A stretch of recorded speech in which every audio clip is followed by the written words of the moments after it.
Hey everyone, I wanted to share ROX Arts Gallery with you, give you a little tour today. I'm volunteering today. Let me show you around.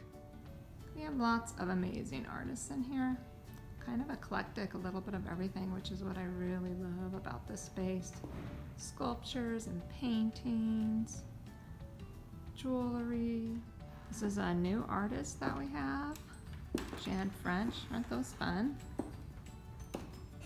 Lots of jewelry and pottery, some great mixed media, lots of fun stuff.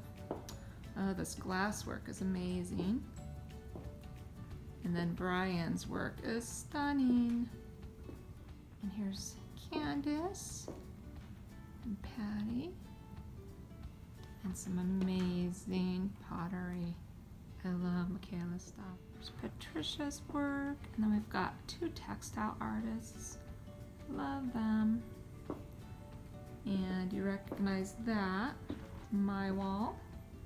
The lighting's not very good on my phone, but you get the gist. And our designated classroom space, still a little bit of a work in progress, but we actually have a class starting tomorrow. A fun little class. They're gonna do painting wine glasses. Amazing artwork in here. Isn't this cute? I love the giraffes. And then our other textile artist. I'll see you guys next time. Have a great day.